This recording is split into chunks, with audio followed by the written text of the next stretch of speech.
Imagínate caminando por los pasillos de una biblioteca tan vasta, tan majestuosa, que sus estanterías albergaban el conocimiento completo del mundo antiguo.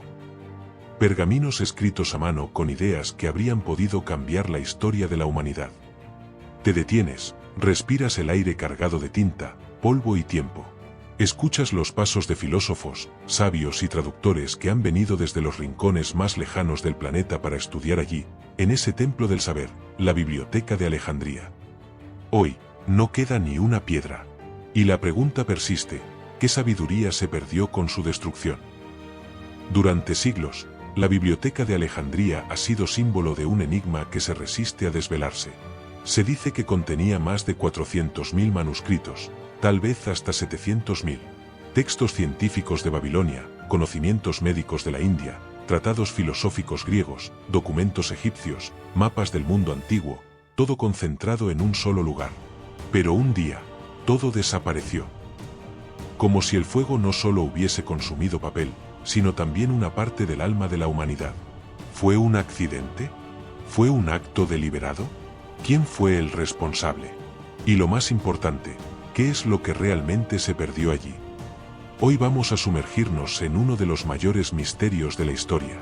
Un relato lleno de sombras, conspiraciones, silencios incómodos y una pregunta sin respuesta.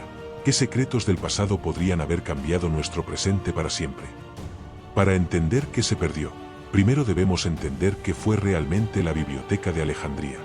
Fue fundada en el siglo III a.C., en la ciudad egipcia de Alejandría, una metrópolis que ya de por sí era un faro de cultura, conocimiento y poder. Bajo el reinado de los Ptolomeos, una dinastía de origen griego que heredó Egipto tras la muerte de Alejandro Magno, surgió una ambición sin precedentes: reunir todo el saber del mundo en un solo lugar. No era una simple biblioteca. Era el corazón de un proyecto intelectual titánico. Se fundó dentro del recinto del Mausoleo, un templo dedicado a las musas, las diosas de la inspiración. Allí trabajaban filósofos, científicos, matemáticos, poetas, médicos y astrónomos, muchos de ellos traídos desde distintas partes del mundo conocido. Los barcos que llegaban al puerto de Alejandría eran inspeccionados por agentes del faraón. Si transportaban libros o pergaminos, estos eran confiscados, copiados por escribas profesionales, y la copia era devuelta al propietario. El original, por supuesto, se quedaba en la biblioteca. No por vanidad, sino porque cada palabra, cada símbolo, cada trazo antiguo, tenía valor. Cada manuscrito era una pieza del gran rompecabezas de la humanidad. La biblioteca acumuló obras en múltiples idiomas: griego, egipcio, hebreo, persa, arameo, sánscrito. Traducciones cruzadas que dieron lugar a una efervescencia intelectual como nunca antes se había visto. En su sala se discutía sobre geometría, anatomía, filosofía, astronomía y alquimia. Eratóstenes calculó con sorprendente precisión el diámetro de la Tierra desde allí. Aristarco de Samos propuso un modelo heliocéntrico del universo siglos antes de Copérnico. Hipatia, una de las grandes científicas de la antigüedad, también enseñó bajo su sombra. La Biblioteca de Alejandría era, más que un edificio, un símbolo. Un sueño colectivo, el sueño de que el conocimiento podía salvarnos de la ignorancia. Y sin embargo, ese sueño se extinguió. Lo que nos lleva a la siguiente pregunta inevitable. Hablar de la destrucción de la Biblioteca de Alejandría es como hablar de un crimen sin resolver, con demasiados sospechosos y ningún testigo claro. No hay una sola versión. Hay muchas. Y cada una es una historia en sí misma. Una posible tragedia. Un eslabón en la cadena de olvido. Una de las teorías más citadas señala al año 48 a.C., cuando Julio César, en plena guerra civil contra Pompeyo, llega a Egipto y se ve obligado a combatir en Alejandría. Durante una maniobra militar, sus tropas incendiaron parte del puerto, y, según algunos relatos, las llamas alcanzaron los depósitos cercanos donde se almacenaban miles de manuscritos. Pero aquí surge la duda: ¿era esa la biblioteca principal? ¿O solo un archivo secundario? Otros señalan al cristianismo primitivo. En el siglo IV después de Cristo, con el auge del cristianismo como religión oficial del Imperio Romano, las tensiones religiosas se intensificaron. La biblioteca, con sus textos paganos, alquímicos, astrológicos y heréticos, comenzó a ser vista como un peligro para la nueva fe. Algunos historiadores creen que fue destruida paulatinamente, por censura ideológica, por abandono o por violencia directa. Y luego está el año 391 después de Cristo, cuando el emperador Teodosio I decretó el cierre de todos los templos paganos. El Serapeo de Alejandría, donde se presume que quedaba parte del legado bibliográfico, fue arrasado. Fanáticos cristianos, alentados por la idea de purificar el mundo, redujeron a escombros un santuario de sabiduría. ¿Fue ese el golpe final? Aún hay otra versión. En el año 642 después de Cristo, el general musulmán Aemar ibn Alas conquista Egipto. La leyenda, de dudosa veracidad histórica, dice que al consultar al califa Omar qué hacer con los libros de la biblioteca, este respondió: si contienen lo mismo que el Corán, son innecesarios. Si contienen algo distinto, son peligrosos. Y así, se quemaron.